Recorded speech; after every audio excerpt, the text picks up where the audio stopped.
Amados hermanos, muy buenos días, Dios les bendiga. De nuevo, estamos aquí juntos, regocijándonos en el Señor por habernos permitido una semana más de vida, un domingo más, un día del Señor más, donde como familia en Cristo nos estamos congregando hoy para dar gloria y honra a nuestro amado Rey, Señor y Salvador. Quiero que inclinemos nuestro rostro, vamos a orar, vamos a darle gracias al Señor por este privilegio, por su misericordia y por su amor que nos permite estar hoy aquí como iglesia en Cristo Jesús. Padre eterno, en el nombre de Jesús quiero darte gracias infinitas por tu amor, por tu misericordia, por tu bondad, porque solamente tú eres digno de toda gloria, toda honra y toda alabanza. Tú estás sentado en tu trono, amado Rey, y gobiernas sobre toda tu creación. Hoy nos presentamos delante de ti, Señor, reconociendo nuestra pecaminosidad y la grandeza de tu santidad. Padre eterno, humildemente te pedimos, Señor, que perdone nuestras iniquidades, que perdone nuestra incredulidad, nuestra dureza de corazón, nuestra apatía, Señor, a buscar tu reino, tu gloria y tu justicia. Porque poco a poco nos hemos ido deslizando. Muchos de nosotros hemos abandonado la sincera fidelidad a nuestro Señor Jesucristo. Te pedimos, Señor, que hoy tu palabra nos exhorte, nos anime, nos consuele y nos muestre en la condición espiritual que podemos estar muchos de nosotros. Ayúdame, Señor, que no sea mi palabra, sino tu palabra, que sea tu Espíritu Santo apoyándonos, guiándonos a toda verdad, que sea tu Espíritu Santo convenciéndonos de justicia, de juicio y de pecado, y que sea hoy tu nombre exaltado y glorificado, amado Rey y Señor. Señor Jesucristo, ayúdanos en nuestras debilidades y en nuestras necesidades, porque tú provees para nuestras necesidades conforme a tus riquezas en gloria. Pongo delante de ti a mis hermanos y hermanas hoy congregadas, para que tu palabra, Señor, sea para ellos como un bálsamo, pero también sea como una espada, amado Dios, que revele las intenciones de nuestros corazones y que podamos ver la condición en que nos encontramos y quién eres tú, nuestro Rey, nuestro Señor. Todo esto te lo pido y te doy gracias en el nombre del Señor Jesucristo. Amén y amén. Bueno, amados hermanos y hermanas, qué bueno que ya podamos venir, entre comillas, a una normalidad, aunque es muy difícil poder estar congregados y no poder saludarnos de la manera correcta como lo hacíamos antes, pero sabemos que en el Espíritu y en nuestro corazón estamos unidos. Damos gracias al Señor por esa oportunidad que tenemos de volver a congregarnos. Y damos gracias por todas aquellas iglesias que se han venido congregando poco a poco. Ponemos en las manos tuyas, amado Rey, las necesidades de todas y cada una de ellas. Hoy la última parte de la iglesia de Tiatira. Hemos aprendido mucho a la luz de las Escrituras, a la luz de la palabra del Señor, cómo la iglesia está en una condición bastante deplorable, y cómo el Señor Jesucristo les dice que están en las profundidades de Satanás. Una palabra fuerte, una iglesia estaba decadente, como vimos en las diferentes clases. Hemos visto que la iglesia va en estado de decadencia, hasta el punto que el Señor Jesucristo dice en la iglesia, en Apocalipsis capítulo 3:15, les dice de que ni eres ni frío ni caliente, por cuanto te vomitaré de mi boca. La tibieza en la iglesia es el punto más álgido en una decadencia, en nuestro abandono de la sincera fidelidad a Cristo. Estamos terminando ya el mensaje a la iglesia de Tiatira, y cuando empezamos a estudiar la carta de Tiatira, vimos de que todos los que entraban a esa iglesia por primera vez creían que estaba en una iglesia desbordante de vida y fructífera, de toda buena obra, fe, amor, servicio y paciencia. Y eso es lo que el Señor Jesucristo le dice a la iglesia de Tiatira. Esto tenía esta iglesia, muchos hombres y mujeres dentro de la iglesia estaban así, pero eran más los que estaban permitiendo la doctrina de esta mujer que se llamaba profetisa y no lo era. Que el Señor Jesucristo la identifica con Jezabel, una mujer cruel en el Antiguo Testamento, que llevó a Israel a su más alto nivel de apostasía y de idolatría y de abandono a Dios. Es fuerte lo que el Señor le dice a esta iglesia. Muchos miembros de la iglesia iban muy bien, económicamente y financieramente la iglesia estaba bien. El número de la iglesia crecía y la gente que se congregaba estaba allí, al parecer bien, pero los ojos del Señor vieron otras cosas. ¿Por qué les digo que la iglesia estaba económicamente bien y crecía en número? Hablábamos de que Tiatira era una ciudad comercial donde la gente se veía enfrentada a ser aceptado por los gremios económicos, poder trabajar y poder participar económicamente en una sociedad, entre comillas, o no entre comillas, consumista, como lo vemos ahora, nuestra sociedad consumista, donde si tú no perteneces a este sistema mundo, te ves marginado absolutamente de todo. Y somos confrontados a eso, amados hermanos. ¿Dónde están puestos nuestros ojos? ¿A quién estamos agradando?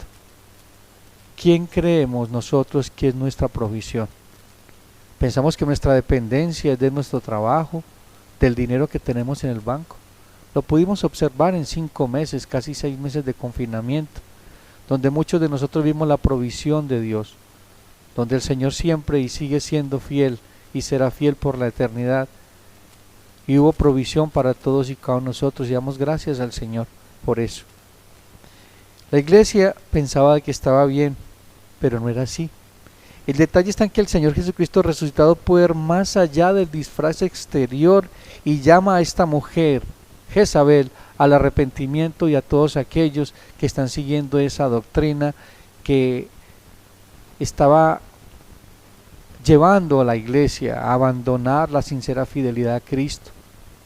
La iglesia estaba siendo permisiva, estaba tolerando a esa mujer y la doctrina que ella enseñaba, y por ende también el resultado de esa doctrina, que era la fornicación adúltera, fornicación espiritual y también una fornicación física, porque realmente participar de esas actividades en los sindicatos era participar de todas sus fiestas y todo lo que hacía.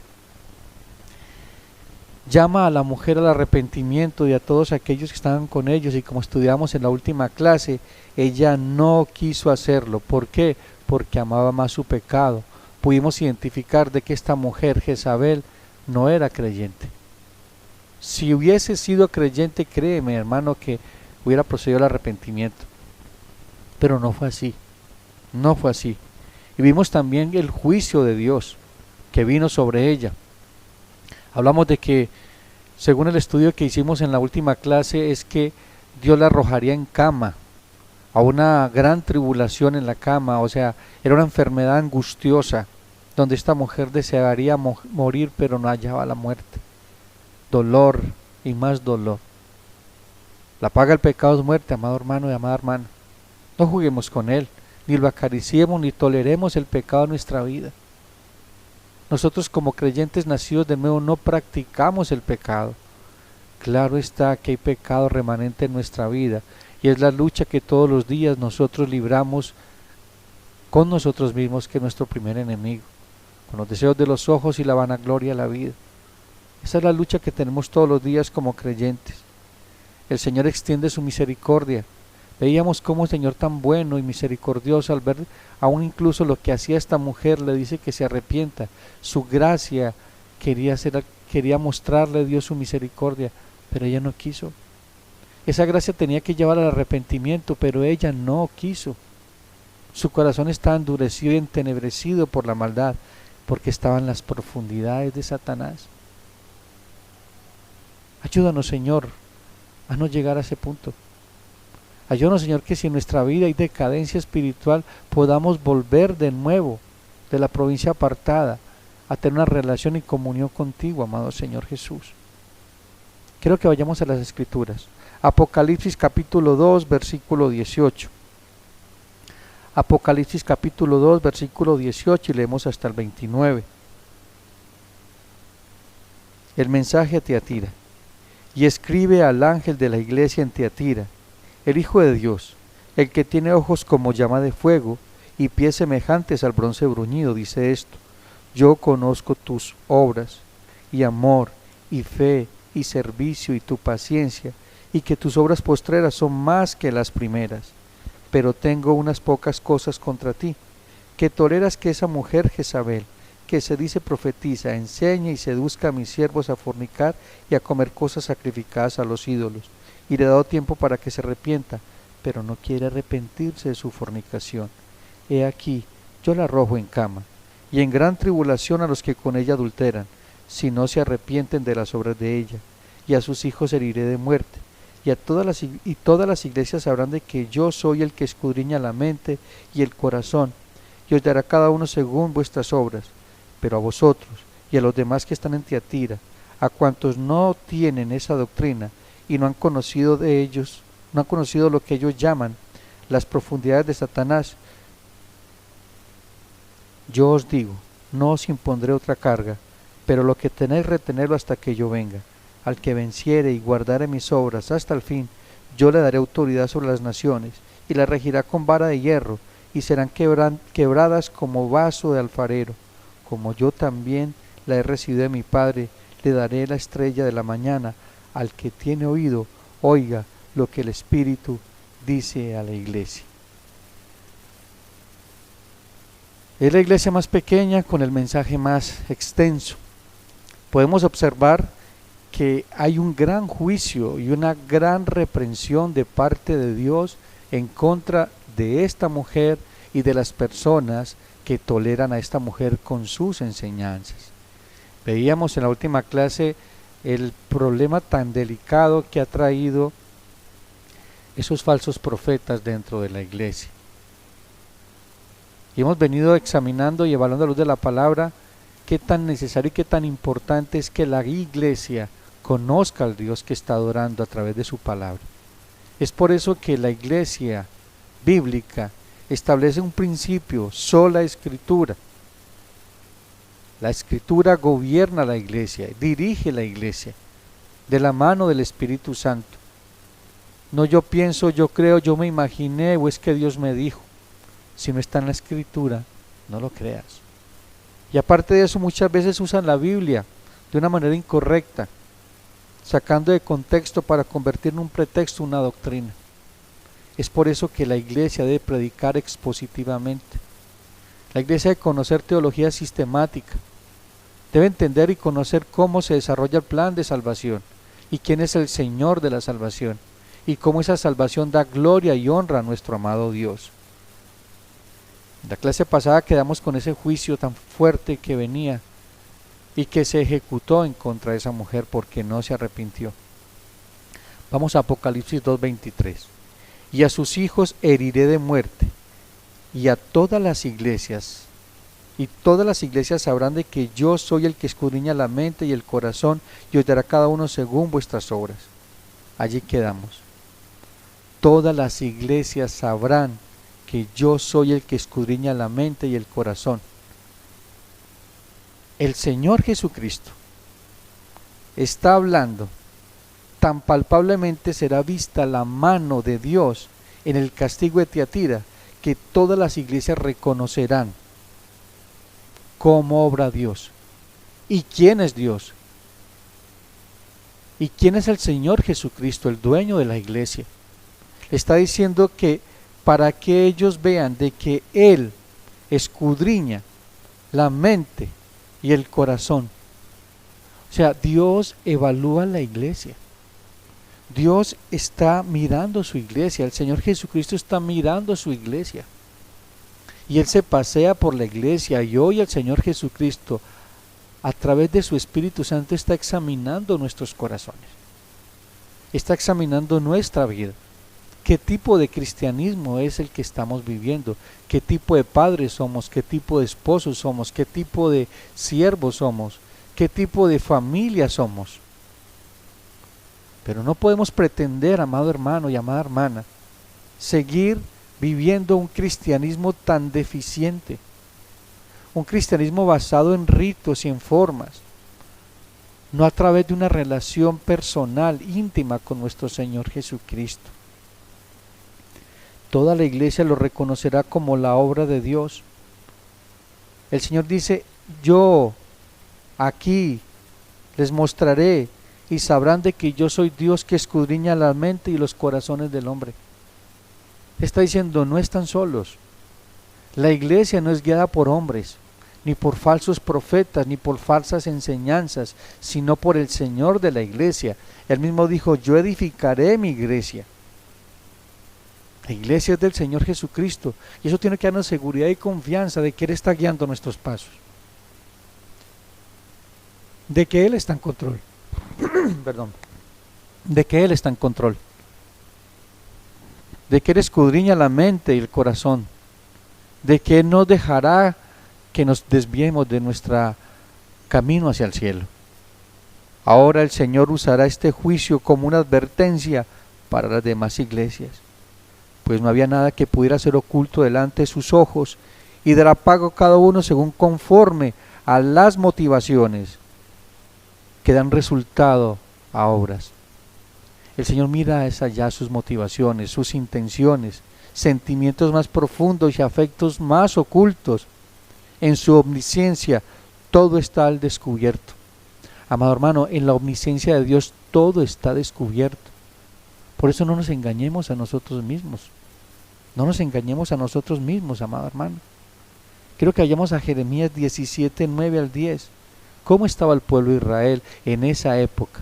Una época de gran apostasía, una época de idolatría, una época donde no querían escuchar la voz de Dios. Una época en que los falsos profetas abundaban y les decían a ellos lo que querían escuchar en su corazón. Ocultar su pecado, hablar de prosperidad, hablar de bienestar, mas no de arrepentimiento, mas no de justicia y verdad. Jeremías 17, 9 al 10. Mire lo que dice Jeremías. Engañoso es el corazón más que todas las cosas y perverso, ¿quién lo conocerá? Yo Jehová que escudriño la mente, que pruebo el corazón para dar a cada uno según su camino, según el fruto de sus obras. El Señor está haciendo también un llamado para nosotros, pues también somos parte de su iglesia. Ese problema no era de Tiatira, ese problema también es tuyo y mío. Quizás estamos tolerando en nuestra vida pecados, situaciones que no dan gloria a Dios. Quizás estamos cargando con nuestra vida con situaciones que debemos abandonar, dejar en la cruz de Cristo. Somos parte de la iglesia del Señor Jesucristo. Y es necesario que entendamos que con el pecado no se juega, mucho menos tomemos en poco la salvación tan grande que el Señor nos ha dado. Él mismo está comprometido con ella y la perfeccionará y la terminará, pues su nombre está en esta salvación. La salvación representa a Dios, representa al Señor Jesucristo, representa al Espíritu Santo. La salvación representa la gracia, el poder, la magnificencia, la omnisciencia, la soberanía de quién es nuestro amado Dios. Pero nosotros estamos tomando en poco la salvación de Dios. No la estamos cultivando con temor y con temblor. Nos es cosa ligera el pecado. Lo estamos tolerando en nuestra vida. Dice el Señor, y os daré a cada uno según sus obras. Aunque no somos salvos por obras, amados hermanos, fuimos creados en Cristo Jesús para las buenas obras, las cuales Él preparó antemano para que anduviésemos en ellas. Nuestra fe debe obrar en nuestras vidas, y estas vidas deben mostrar la obra redentora de Cristo en nosotros. Si Cristo está en nosotros, nuestra vida debe dar gloria y honra a Dios. El mismo Señor Jesucristo dice, sed santos porque yo soy santo en toda vuestra manera de vivir. Y esa santidad no se aplica solamente a nuestras formas litúrgicas, se aplica a toda nuestra manera de vivir. Debemos vivir para la gloria de Dios, y la santidad muestra la soberanía, el gobierno, los atributos de Dios en nuestras vidas. Esos atributos comunicables, esos frutos del Espíritu que muestran el carácter de Cristo, y eso es lo que tenemos que ser como iglesia. Somos hijos de Dios, y Él ha prometido tanta recompensa al vivir por fe y en la fe, como juicio a la desobediencia y dureza de corazón a todo aquel que persevere en el mal hacer. Él disciplina a su pueblo.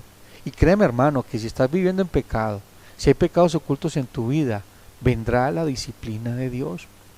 Vendrá el azote de Dios porque te ha recibido como hijo y como hija y te azotará. Es por eso que hoy estamos siendo disciplinados a la luz de la Escritura. Hay tiempo para arrepentirnos. El Señor está extendiendo su mano misericordiosa para que vengamos al arrepentimiento y a la fe. No endurezcamos hoy nuestros corazones. Estemos atentos a lo que dice el Espíritu Santo. Vamos a Gálatas 6:7. Gálatas 6:7.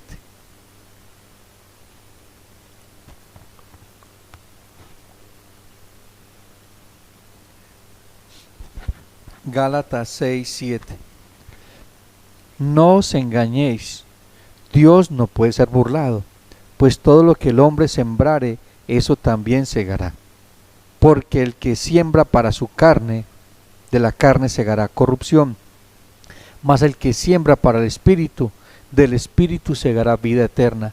¿Qué estás sembrando en tu vida? No nos engañemos, amados hermanos. Nos estamos quejando y criticando de ti qué tipo de vida tenemos. ¿Por qué las cosas nos salen mal? Porque es que no tengo una relación buena con mi esposa, con mis hijos. Porque no tienes una buena relación con Dios. No se olvide que primero mi relación es con Dios y luego con el prójimo. Como amo a Dios, amo al prójimo. Pero estamos amándonos más a nosotros mismos.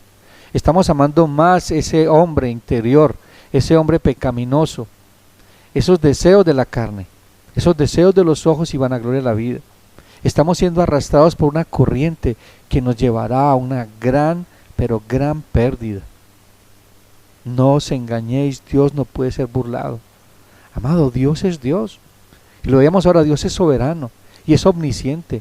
Y Él escudriña la mente y los corazones de todos y cada uno de nosotros. No podemos ocultarle nada a Dios. Parecemos niños chiquitos que pensamos de que Dios no ve o que los padres no ven lo que estamos haciendo. Examinemos nuestros corazones, amados hermanos. ¿Qué estamos sembrando? ¿Por qué? Porque el que sembrare en el Espíritu segará en el Espíritu, pero el que siembra en la carne segará corrupción. Y esa corrupción, aquí está hablando de gente, hombres y mujeres que no pueden ver a Dios. Tú sí puedes ver a Dios. El velo de tu pecado ha sido quitado y puedes ver a cara descubierta a nuestro Señor Jesucristo, fuente de toda santidad y fuente de toda verdad. Y puedes ver la vida que tienes. El incrédulo no puede hacerlo. ¿Estamos sembrando para vida eterna? ¿Estamos cosechando para vida eterna? ¿Estamos haciendo tesoros en el cielo?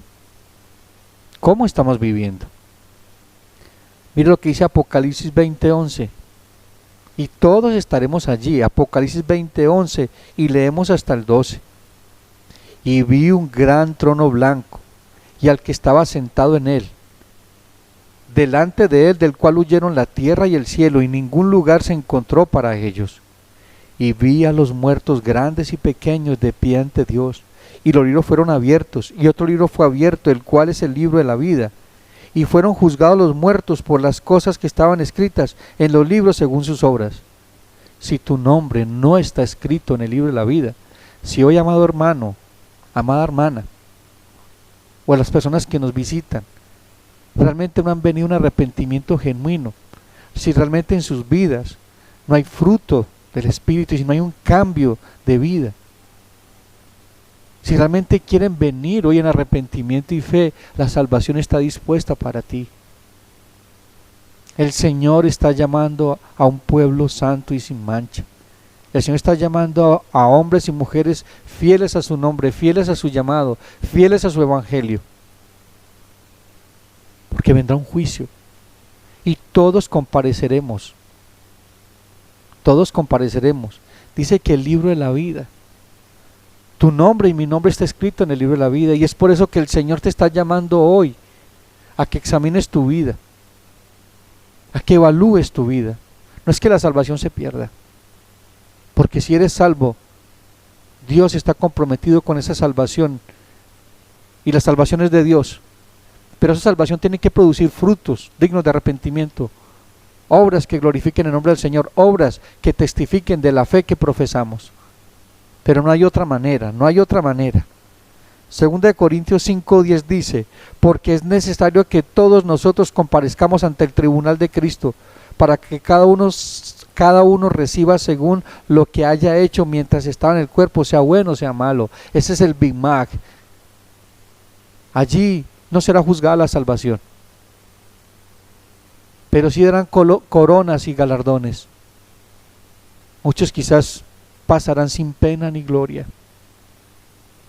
Buen siervo fiel, en lo poco me fuiste fiel, en lo mucho te pondré. ¿Eres siervo fiel? ¿Soy siervo fiel? ¿Eres sierva fiel? Tenemos que examinar esa vida, amados hermanos, a la luz de la vida de Cristo, no a la luz de tu propia vida, tu propia justicia o tu propia santidad, sino lo que dice la palabra del Señor. Apocalipsis 22:12 dice el Señor: he aquí yo vengo pronto, y mi galardón conmigo, para recompensar a cada uno según sea su obra. El Señor escudriñará tu corazón, y lo está haciendo hoy, y está mostrando las motivaciones, tus más profundos deseos e íntimas pasiones. ¿Será que si el Señor escudriña mi corazón y tu corazón, podremos salir ilesos? Pero es por eso que la gracia del Señor es suficiente, y es por eso que la gracia nos permite arrepentirnos cada día, pero no usar esa gracia como estaba pasando con esta iglesia, de que entonces como la gracia abundó, como el pecado abundó antes que sobreabunda la gracia, entonces el que peca reza empata. ¿Esa es tu vida? ¿Estás abusando de la gracia? No te olvides que la gracia no te da libertad para pecar, sino para no pecar más. El juicio de Dios no debe ser tomado como en un futuro. Aquí está hablando de una iglesia, claro que no un juicio futuro, pero también viene un juicio en este momento, en este tiempo. Estaba juzgando esta iglesia y venía un juicio en contra de su pecado.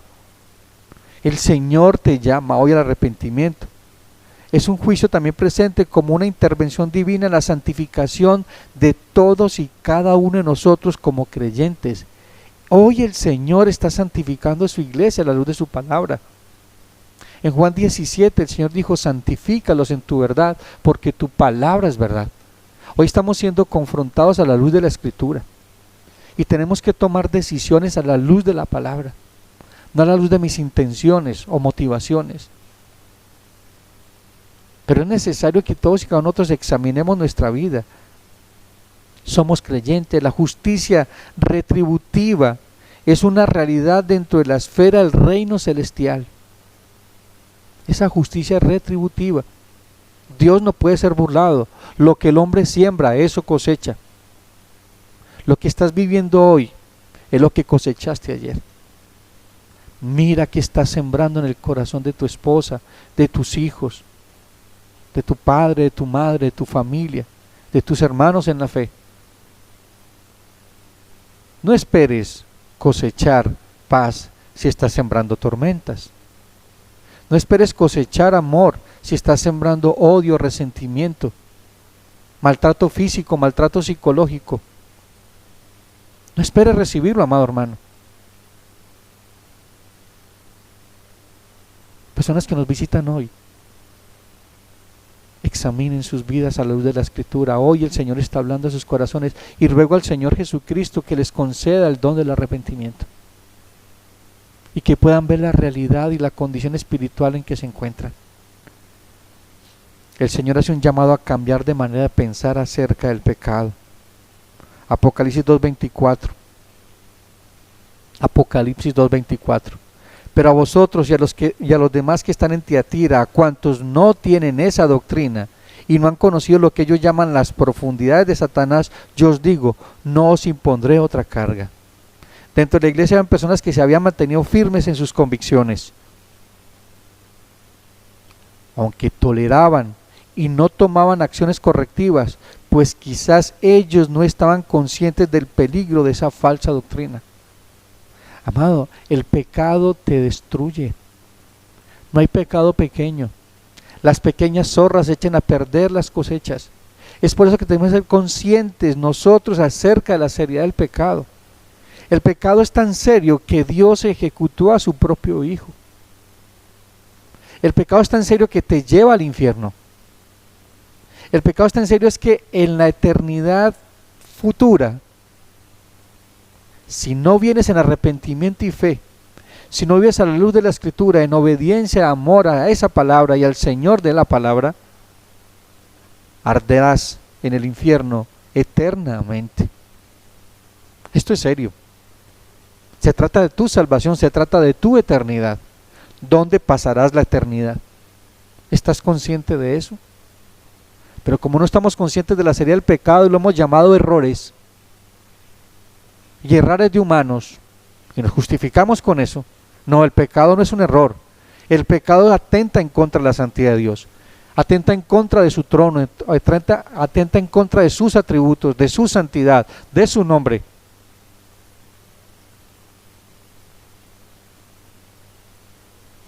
Esta permisividad doctrinal lleva a muchos de los miembros de la iglesia a lo que ellos llamaban las profundidades de Satanás. Es muy probable que esto que se identifica al Señor Jesucristo como las profundidades de Satanás se refiera a una enseñanza gnóstica que decía que todo es lícito para los perfectos, como una base de que el espíritu es perfecto y que la carne pecaminosa, y como ella ya había sido juzgada en la cruz, entonces podían hacer lo que quisieran. O sea, como el espíritu ya era perfecto, había sido santificado por la muerte de Cristo, entonces con la carne hagamos lo que sea. No, Señor. Somos templo del Espíritu Santo y lo contristamos y lo entristecemos con nuestros pecados. Somos templo de Dios. Tenemos que entender eso, amados hermanos. De lo que vean espiritualmente afuera de nosotros es lo que hay interiormente. Por sus frutos los conoceréis. Dios no puede ser burlado. También se puede referir las profundidades de Satanás a una enseñanza oculta que solo ellos conocían para conocer de una manera más profunda a Dios. O sea, que, como dice el pastor Evis Caballosa, las profundidades de Satanás pudieran ser una referencia a las creencias de que para apreciar plenamente la gracia de Dios, uno primero tiene que zambullirse en las profundidades del mal para poder ver cuán grande era la gracia y el poder de Dios para perdonar. O sea, meterse hasta lo más profundo para ver cuán grande es el amor de Dios, deliberadamente y voluntariamente. Sé que todos los que estamos aquí, los que hemos venido a arrepentimiento y fe, estuvimos en las profundidades de Satanás, en el lodo del pecado, y el Señor nos rescató. Y yo tengo que recordarme de dónde estaba y cómo estaba y quién me sacó. Y darle gracias al Señor que estoy aquí, por su misericordia y por su gracia, predicando su palabra. Y a ti, amado hermano y amada hermana, que estás hoy aquí sentada y aquí sentado, es por la misericordia y gracia del Señor. No por tus obras, no por mis obras.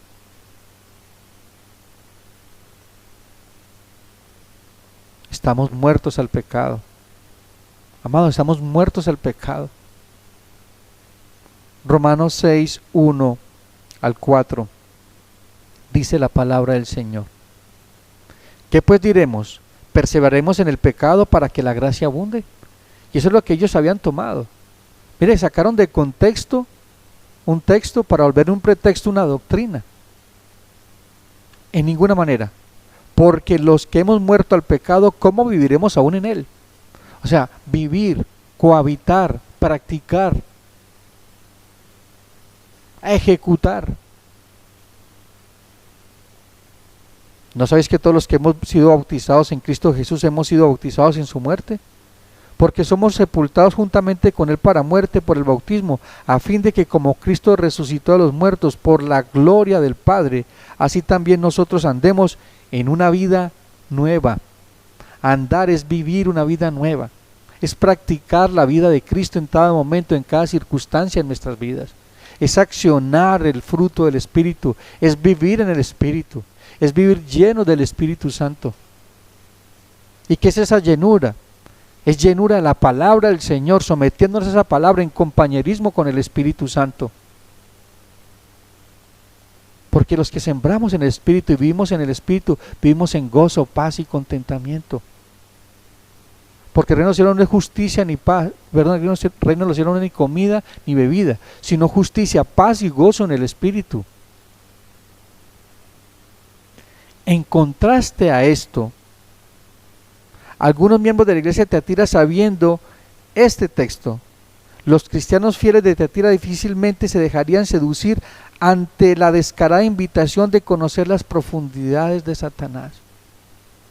Por eso se mantuvieron firmes, pero muchos de ellos toleraron. Romanos 11:33 dice: oh profundidades de las riquezas de la sabiduría, de la ciencia de Dios, cuán insondables son sus juicios e inescrutables sus caminos. Eso es donde tú te tienes que sumergir, en los insondables conocimientos de Dios, de su justicia, de su verdad, de su perfecto amor. Sumérgete en la profundidad de Dios a través del Espíritu Santo y su bendita palabra. Sumérgete en el conocimiento de Dios, porque entre más conozcas, entre más profundo sea tu conocimiento de Dios, más alta será tu adoración. No se sabe cuántos de esa congregación respondieron a la advertencia del Señor Jesucristo, pero trágicamente, amado hermano y amada hermana, la iglesia de Tiatira en su conjunto, al parecer, no prestó atención. ¿Por qué? Porque aproximadamente entre el año 196 y el año 200, la iglesia de Tiatira desaparece. La historia registra que cayeron víctimas a la herejía de los montanistas, un movimiento dirigido por un falso profeta que reclamaba constante revelación de Dios aparte de las Escrituras, y que dejó de existir a fines del siglo II. En el año 196, Montano fundó una secta que predicaba el inminente fin del mundo, la moral austera y severa disciplina penitencial. Esta doctrina negaba la naturaleza divina de la iglesia y negó el perdón de los pecados que las personas cometido después del bautismo. O sea que tú pecabas y hasta allí llegabas. Esta doctrina destruyó, o sea, la iglesia hay una decadencia tan fuerte que Dios la llamó a ser restaurada, a ser avivada. La iglesia se aviva a través de un genuino arrepentimiento. ¿Quieres un avivamiento en tu vida? Arrepiéntete, pero consciente y llorando por tu pecado, porque es que nosotros nos arrepentimos de una manera incorrecta. Lo hacemos de una manera selectiva y parcial y no conscientes contra quién hemos atentado con ese pecado. No lloramos por nuestro pecado, lo vemos como un error, como cosa ligera. Sé consciente del pecado, sé consciente también de la misericordia de Dios, pero también del juicio de Dios, porque Dios es amor, pero también es fuego consumidor. Dice el Señor: no os impondré otra carga, no os impondré otra carga. El Señor les declara que no necesitan más de lo que ellos ya conocían doctrinalmente, a la gente buena, a la gente que estaba siguiendo a Cristo, a la gente firme en el Evangelio. El Señor les declara que no necesitan más de lo que ellos conocían doctrinalmente y que debían entender que la gracia les daba la libertad para vivir una vida justa y piadosa. La gracia era la mano que los sostenía y guardaba y motivaba cada día a seguir su carrera sin desmayar hasta el final. El Señor está diciendo: no os impondré otra carga. ¿Y qué vamos a ver aquí? La carga. ¿Qué tipo de carga es? Esta fe en el Señor Jesucristo y su Evangelio era totalmente suficiente para mantenernos firmes hasta el final. Quiero que vayamos a Mateo 11:30. Mateo 11:30. Porque mi yugo es fácil y ligera mi carga. El yugo era usado para alivianar la carga de los bueyes, para que sus lomos no tallaran. El Señor está diciendo, mire, cuando el Señor Jesucristo está hablando acerca de este texto, está hablando de la carga que les imponían los fariseos de la religión y de la tradición. Y está diciendo: vengan a mí los cargados y trabajados, que yo los haré descansar, porque mi yugo es muy ligero y muy liviano de llevar. El Señor está diciendo: no te impondré otra carga, no te impondré otra carga. La obligación de quien sigue al Señor es una obligación voluntaria, ya que el amor de Dios nos constriñe. O sea, no puede ser una carga. No puede ser una carga servirle al Señor. No puede ser una carga para ti obedecer al Señor. No puede ser una carga para ti vivir en santidad. Y si es una carga en amor, o sea, una carga que te motiva a avanzar, es una carga que te constriñe el corazón para obedecer al Señor. Es un amor fiel a su nombre y obra para con nosotros en permanente deuda de nosotros para con Él. Esa es la carga que tiene que haber en tu corazón, una deuda de gratitud por lo que el Señor ha hecho por ti en la cruz. No te olvides de la obra del Señor en la cruz. No te olvides de la obra del Señor en la cruz. La vida de quienes seguimos al Señor tomando su yugo voluntariamente es una vida abundante espiritualmente, que nos provee la seguridad y confianza necesaria aún en los valles de sombras y los rigores de las pruebas. Esto se traduce en el gozo de su salvación. Mamá, ¿tú estás viviendo de esa manera? ¿Estás viviendo con ese yugo en tu espalda? ¿Con esa carga por hacer la voluntad de Dios? ¿Con esa carga en amor por quién es Dios? Hay una pequeña historia. Un niño de aproximadamente 12 años lleva a su hermano de 11 años a sus espaldas por una cuesta arriba. Un hombre lo ve llevando el niño a sus espaldas y le dice este hombre al niño mayor, le dice: hijo, esa carga es muy pesada para ti. Y el niño le dice: ¿cuál carga? ¿No ve que es mi hermano? ¿No ve que es mi hermano? Familia en Cristo, ¿cuál es tu carga por la obra del Señor? ¿Cuál es tu carga por el hermano en la iglesia? ¿Cuál es tu carga por tu familia? ¿Es una carga gravosa a la cual quieres soltar? ¿O es una carga en amor para gloria de Dios y en alabanza a su santo nombre? El trabajo hecho, impulsado por el amor a Cristo, nunca será una carga, sino un profundo deleite donde no hay espacio para nosotros, sino para Cristo, Señor Dios nuestro. En esa carga no puede haber espacio para nosotros, sino para el Señor y para nuestro prójimo. Segunda de Corintios 5:14 dice el Señor al 15, Segunda de Corintios 5:14 al 15, porque el amor de Cristo nos constriñe, pensando esto, que si uno murió por todos, luego todos murieron.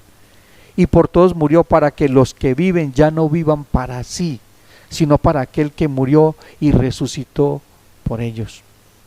No hay espacio para nosotros. Todo está en Cristo y todos estamos en Cristo. Y como decía el apóstol Pablo, ya no vivo yo, sino que Cristo vive en mí. En la vida de Pablo no había espacio para él. Él había muerto y estaba viviendo para Cristo. ¿Has muerto tú y estás viviendo para Cristo? ¿O para quién estás viviendo? Porque cuando vives para Cristo puedes vivir para tu prójimo. Pero si no vives para Cristo, estás viviendo para ti mismo y nunca podrás amar a Dios ni a tu prójimo. Nunca podrás hacerlo. Y harás de tu vida una vida triste y desconsolada, y también de los que te rodean. Por otro lado, el deseo de la santificación por medio de las reglas humanas produce cada creyente una fatiga espiritual. Aquí hablamos de otra carga incorrecta. Es aquellos que llevan a tratar de la carga de la santificación en sus propias obras, sus propios medios. El creyente se fatiga espiritualmente, pues está tratando en sus fuerzas de ser como Cristo y hacer angustiosa la vida de todo creyente. Eso es legalismo. Eso es legalismo. Colosenses 2:20 dice, Colosenses 2:20 al 23, pues si habéis muerto con Cristo en cuanto a los rudimentos del mundo, ¿por qué como si vivieseis en el mundo os sometéis a preceptos, tales como no manejes, ni gustes, ni toques, en conformidad a mandamientos y doctrinas de hombres, cosas que todo se destruye con el uso? Tales cosas tienen a la verdad cierta reputación de sabiduría en culto voluntario, en humildad, en duro trato del cuerpo, pero no tienen valor alguno contra los apetitos de la carne. Tu problema es del corazón. Tu problema no es externo. Tú no puedes cambiarte. Tú no puedes cambiar tú podemos cambiar la apariencia física y podemos ser buenas personas, como pasaba con esta iglesia de Tiatira. Gente que iba a la iglesia y participaba en la cena del Señor y se congregaba y oraba y leía la Biblia. Parecían buenas personas, parecían creyentes genuinos, pero salían de la iglesia y se iban a participar de los cultos satánicos a ídolos y a participar de comidas sacrificadas a los ídolos y todo lo que hacían en esas fiestas. Pero el Señor veía todo lo que hacían. El Señor ve lo que estás haciendo. El Señor lo ve. El Señor lo ve, amado hermano y amada hermana. El fracaso y vidas frustradas y trabajadas dentro del pueblo de Dios está entre quienes quieren alcanzar una vida recta y santa y piadosa por medio de las obras de la religión, con los que pretenden tener una apariencia de santidad delante de los hombres y de Dios. Ese tipo de cristianismo basado en las obras del hombre, basadas en las cosas externas, ese legalismo no te llevará al cielo. Pensarás que vas para el cielo, pero no irás hacia el cielo, porque la salvación es por gracia, no por obras, para que nadie se gloríe. Pero esa salvación produce obras que dan gloria a Dios, obras que son mandadas por Dios, obras que llevan fe, obras que dan gloria a Dios. Son los principios de una buena obra, mandada por Dios, fe en Dios y da gloria a Dios. ¿Esas son tus obras? ¿Esa es tu vida? La santificación no se logra por esfuerzos propios, sino por la acción divina del Espíritu Santo y la bendita e inerrante y suficiente palabra de Dios, obrando en todos y cada uno de nosotros, obedeciéndola en amor para gloria de Dios Padre.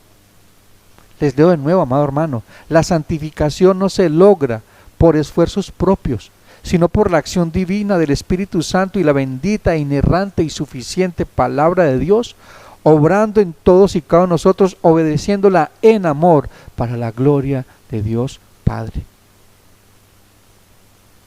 La conciencia culpable nunca podrá hallar un descanso ni alivio verdadero, solo y solamente en la suficiencia de la gracia del Señor hallará descanso. Nuestras almas cargadas y agobiadas por el pecado, pues Él dice: vengan a mí todos los cargados y trabajados, que yo os haré descansar. Cargados y trabajados por el pecado, cargados y trabajados por el legalismo, por la falsa devoción a Dios, por una falsa religión. El Señor: vengan a mí, que yo los haré descansar. Gálatas 2:20 dice el apóstol Pablo: con Cristo estoy juntamente crucificado, y ya no vivo yo, mas Cristo vive en mí. Y lo que ahora vivo en la carne, lo vivo en la fe del Hijo de Dios, el cual me amó y se entregó a sí mismo por mí. Pablo vivió un ministerio de encarnación, no de imitación. Pablo sabía quién vivía en él y por qué cuidaba de ese templo, y por qué todas sus motivaciones eran agradar al Señor de ese templo, de obedecer al Señor de su vida, de mostrar a Cristo en toda su manera de vivir. Vamos a Apocalipsis 2:25 al 27. Pero lo que tenéis, retenerlo hasta que yo venga. Al que venciere y guardare mis obras hasta el fin, yo le daré autoridad sobre las naciones, y las regirá con vara de hierro, y serán quebradas como vaso de alfarero, como yo también la he recibido de mi Padre. Pero lo que tenéis, retenedlo hasta que yo venga. El Señor los anima con un mandamiento de vida, no una opción. Dice: retengan lo que tienen hasta que yo venga. El Señor anima con un mandamiento de vida, no con una opción. Que esa fe, amor y servicio y paciencia que tenía la iglesia de Tiatira lo retuvieran. Ese retener está hablando de guardar, poner por obra, ponerlo como un custodio de sus vidas. Fe, amor, servicio y paciencia. Lo hablábamos en la clase antepasada. ¿Qué tan importante es eso en nuestras vidas? Fe, porque sin fe podemos agradarle al Señor. Amor, porque todo lo que hagáis, y si no tiene el amor de Cristo, no vale nada. Ese amor, esa fe, ese amor me lleva a servir a mi prójimo, como con paciencia, fruto del Espíritu. Es 4 principios que te llevan a vivir una vida justa y piadosa delante de los ojos de Dios. Una vida que agrada a Dios, una vida que testifica de que eres luz del mundo, de que eres la sal del mundo, porque estás representando a Dios aquí en la tierra, estás representando a Dios en tu familia, estás representando a Dios en el trabajo, estás representando a Cristo en toda tu manera de vivir. O sea, hasta la venida del Señor. Como es algo que nadie sabe ni la hora, nuestra actitud debe ser constante y firme, esperando siempre su venida. ¿Estás viviendo a la luz del regreso del Señor Jesucristo? ¿Estás dando la buena, la batalla, la fe a la luz del regreso del Señor Jesucristo? Mire lo que dice 2 de Timoteo 4, 5 al 8. 2 de Timoteo 4, 5 al 8. Pero tú, sé sobrio. O sea, está cuerdo, direccionado a la salvación, al llamado del Señor Jesucristo. Pero tú, sé sobrio en todo, soporta las aflicciones, haz obra evangelista, cumple tu ministerio. Está hablando Pablo a Timoteo, su última carta. Porque yo ya estoy para ser sacrificado y el tiempo de mi partida está cercano. Mire tan consciente que estaba el apóstol Pablo de lo que había vivido en Cristo y cómo había vivido Cristo en él. He peleado la buena batalla, he acabado la carrera, he guardado la fe. ¿Podemos llegar a decir eso? ¿Estás peleando la buena batalla? ¿Estás guardando la fe? ¿Estás corriendo la carrera con paciencia? ¿Puesto los ojos en Jesús, el autor y consumador de la fe? Todos sabemos cómo estamos corriendo. Todos sabemos cómo estamos dando la buena batalla.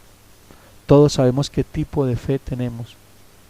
Porque ha sido probada y será probada al final. Y miraremos si salimos aprobados o reprobados. He peleado la buena batalla, he acabado la carrera, he guardado la fe. Por lo demás, dice, por lo demás, me está guardada la corona de justicia, la cual me dará el Señor juez justo en aquel día. ¿Cuál día? El día del Señor. Y no solo a mí, sino también a todos los que aman su venida. ¿Amas la justicia del Señor? ¿Amas el regreso de Cristo?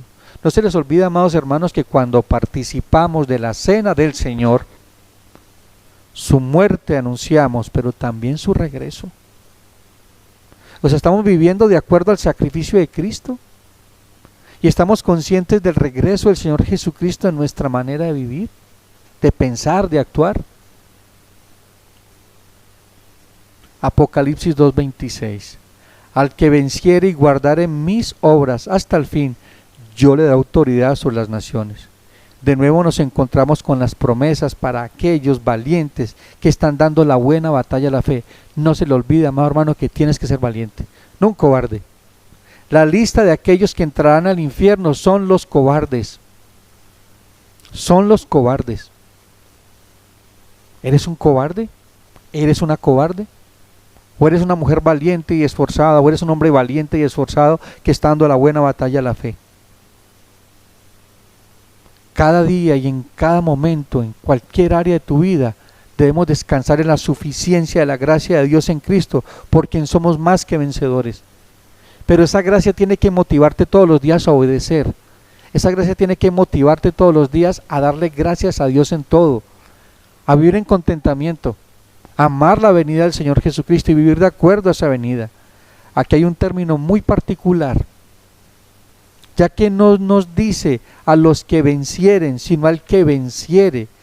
Cada uno de nosotros debemos responder a las demandas del Señor sin ningún tipo de excusa, de la cual debemos responder delante de cada uno de nosotros, delante del Señor.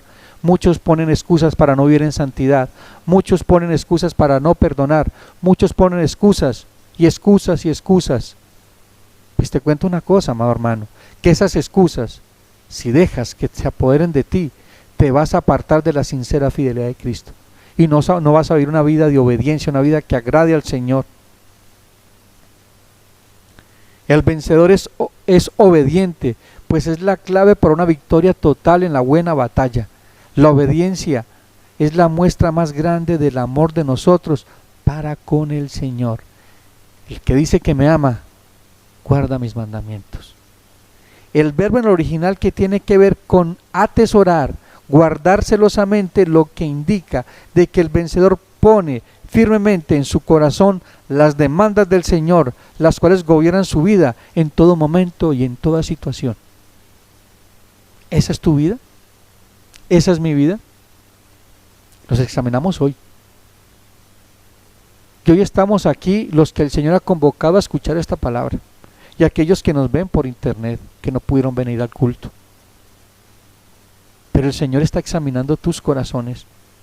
Juan 14:21 dice la palabra del Señor: el que tiene mis mandamientos y los guarda, ese es el que me ama. O sea, el que tú tienes los mandamientos de Dios, tienes la palabra del Señor y la guardas, la atesoras, la pones por obra, la cuidas celosamente, la obedeces, te sometes a ella y las guarda. Ese es el que me ama, y el que me ama será amado por mi Padre, y yo le amaré y me manifestaré a él. Qué gloriosa esta promesa. Pero ¿realmente estamos amando al Señor? ¿O estamos amando más el pecado? ¿O estamos amando más el mundo? ¿Qué es lo que tú tanto amas? Porque eso que tú tanto amas va a direccionar tu vida, va a motivar tu manera de pensar, de actuar y de vivir, y va a moldear tu vida.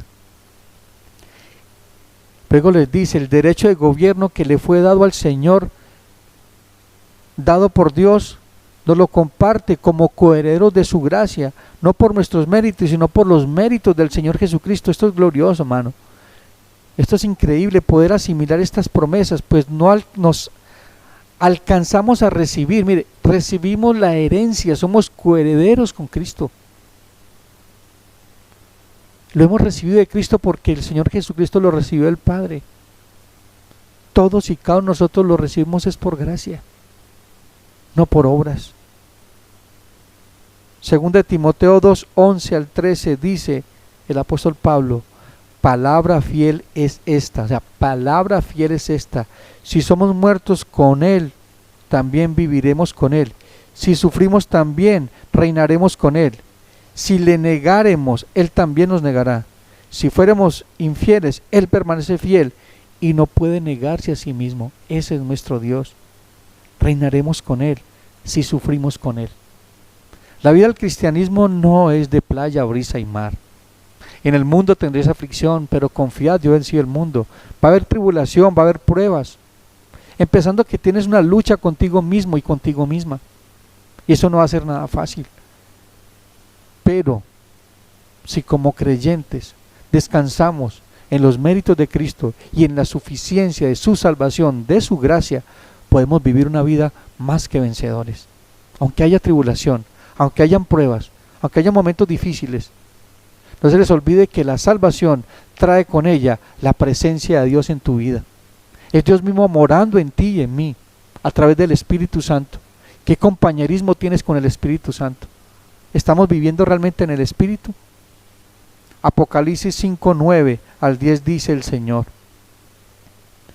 y cantaban un nuevo cántico diciendo, este es el final de la historia, y cantaban un nuevo cántico diciendo: digno eres de tomar el libro y de abrir sus sellos, porque tú fuiste inmolado y con tu sangre nos has redimido para Dios de todo linaje y lengua y pueblo y nación, y nos has hecho para nuestro Dios reyes y sacerdotes, y reinaremos sobre la tierra. Son promesas de Dios y las creo, y debes creerla. ¿Estás trabajando en tu vida de la mano del Espíritu Santo? ¿Estás permitiendo que el Espíritu Santo y la santa palabra de Dios sincere tu carácter y te lleve a ser como Cristo? ¿Estás mortificando el pecado o el pecado te está mortificando a ti? Juntos con Cristo regiremos y gobernaremos en su venida, pues es su promesa. Pero esta promesa está sujeta a todos aquellos que estén en unión vital con Él. Esta promesa solamente es para los creyentes, para esos creyentes genuinos que viven una vida justa y piadosa delante de Dios y delante de los hombres.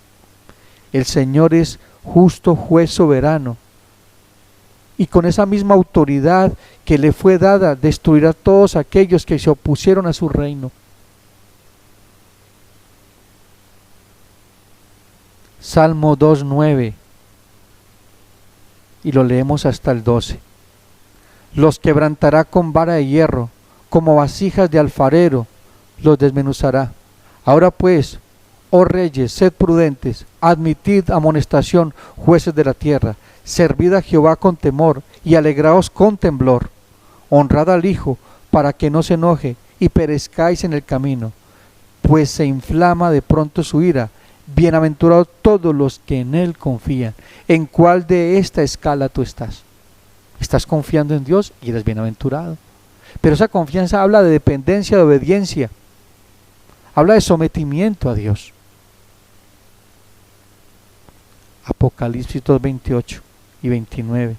Y le daré la estrella de la mañana. Al que tiene oído lo que el Espíritu dice a la iglesia. Esto es glorioso, saber que somos partícipes no solo de Cristo en su autoridad, sino también partícipes de su gloria. Somos partícipes de su gloria, amado hermano.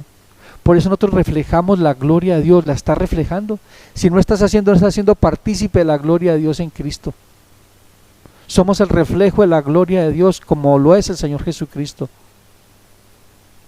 Por eso es la sal y la luz del mundo. Apocalipsis 22, 16 dice: yo, Jesús, he enviado mi ángel para daros testimonio de estas cosas en las iglesias. Yo soy la raíz del linaje de David. O sea, Él es el rey. Él es el rey esperado, el rey justo y fiel, que cuidará de su pueblo y que cuida de su pueblo, la estrella resplandeciente de la mañana. Nuestro Señor Jesucristo es la más grande posesión que podemos tener. Él es la imagen del Dios invisible y somos partícipes de su naturaleza. Y con la luz del Señor resplandezcamos como luminares en el mundo. Resplandezcamos como luminares en el mundo. Filipenses 2:15 dice: para que seáis irreprensibles y sencillos, hijos de Dios sin mancha, en medio de una generación maligna y perversa, en medio de la cual resplandecéis como luminares en el mundo. ¿Estamos siendo luz en medio de la oscuridad? ¿O lo que hay en tu vida y en mi vida solamente es oscuridad? Tú lo sabes hoy. Tú lo sabes hoy, yo lo sé.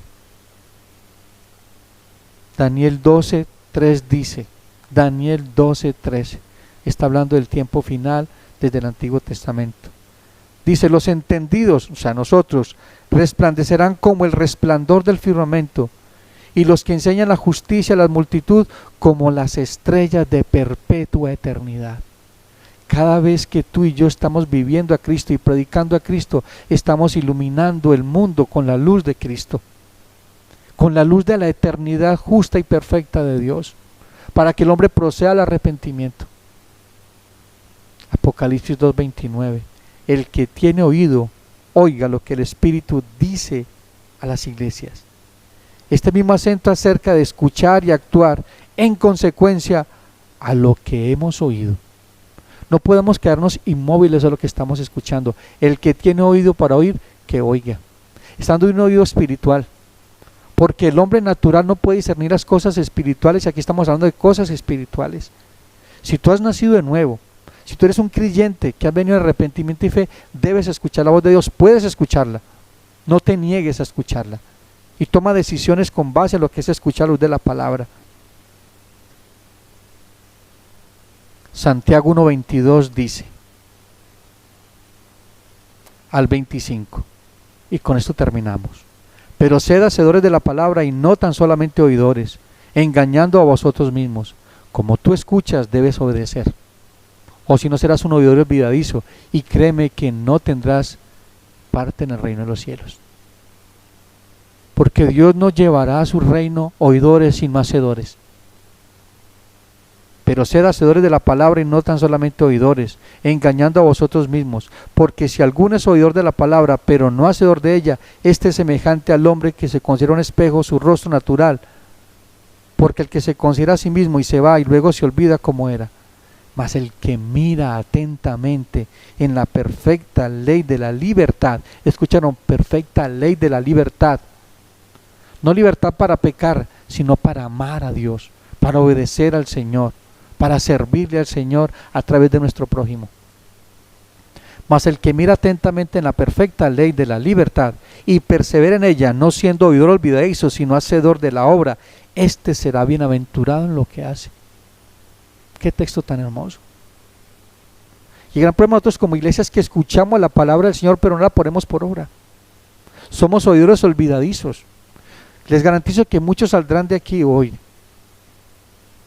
y en la tarde no se acuerdan de lo que dijo el Señor. O sea, les fue para ellos cosa ligera. No aman al Señor y no aman la palabra del Señor. Si tú no amas la palabra del Señor, no amas al Señor. Y como tú no amas la palabra del Señor, no obedeces al Señor. Dios nos está llamando a un retorno incondicional a su presencia, dirigidos por su bendito Espíritu Santo por medio de un genuino arrepentimiento, pues el Señor ha examinado nuestros corazones y ha hallado en ellos muchas cosas que le desagradan. ¿Qué compañerismo tienes con el Espíritu Santo? La vida en el Espíritu es la única vida que le agrada a Dios. Debemos preguntarnos qué lugar ocupa el Espíritu Santo, qué compañerismo tenemos con el Espíritu Santo, o lo tenemos contristado y triste todo el tiempo. Nuestros problemas es porque no andamos en el Espíritu, estamos andando en la carne y estamos cosechando en la carne. Amado hermano y amada hermana, y persona que nos acompaña el día de hoy, aquellos que nos ven por internet, que el Señor nos ayude. Se ha predicado la palabra. Estamos terminando la iglesia de Tiatira y sé que el Señor ha hablado en nuestras vidas. Tomemos decisiones con base al Evangelio que ha sido predicado en el día de hoy. Vengamos en arrepentimiento y fe y no nos quedemos allí en las sillas inermes sin movernos en arrepentimiento y fe. Que el Señor nos ayude. Vamos a orar. Padre, en el nombre de Jesús quiero darte gracias por este privilegio de haber predicado tu palabra. Te doy gracias, Señor, porque tú todos los días nos guías al arrepentimiento y a la fe. Yo te pido, Señor, que nos ayudes, que nos guíes, que nos guardes, que nos protejas, que nos animes cada día como lo estás haciendo hoy, que nos exhortes, Señor, a hacer tu voluntad. Ayúdanos en nuestras debilidades, fortalécenos, anímanos, amado Rey. Que realmente nuestro corazón te agrade todos los días en nuestros pensamientos, intenciones y entre nuestros más profundos deseos. Padre, que tu salvación me consuma de pasión por obedecerte, por ser guiado por tu Espíritu Santo. Pongo delante de ti las necesidades de tu pueblo, de mis hermanos. Provee conforme a sus riquezas en gloria, amado Dios. Guárdalos del mal, guárdame del mal. Guarda nuestras familias, guarda nuestros matrimonios, Señor. Guarda nuestras esposas e hijos. Guarda a los varones de la iglesia, para que sean hombres justos y piadosos delante de tus ojos. Hombres que amen a sus esposas como Cristo amó a la iglesia, y mujeres que se someten a sus esposos como Cristo se sometió al Padre, y como la iglesia se somete al Hijo. Que seamos hombres y mujeres guiados por el Espíritu Santo, pidiendo la llenura del Espíritu Santo, dando frutos para la gloria de Dios Padre. Entonces te lo pido y te doy gracias en nombre del Señor Jesucristo. Amén y amén. Amada familia, que el Señor nos ayude, nos guíe, y lo está haciendo. No seamos oídos olvidadizos. Nos vemos esta semana en el servicio del miércoles, en las diferentes actividades de la iglesia. Dios los bendiga, un fuerte abrazo.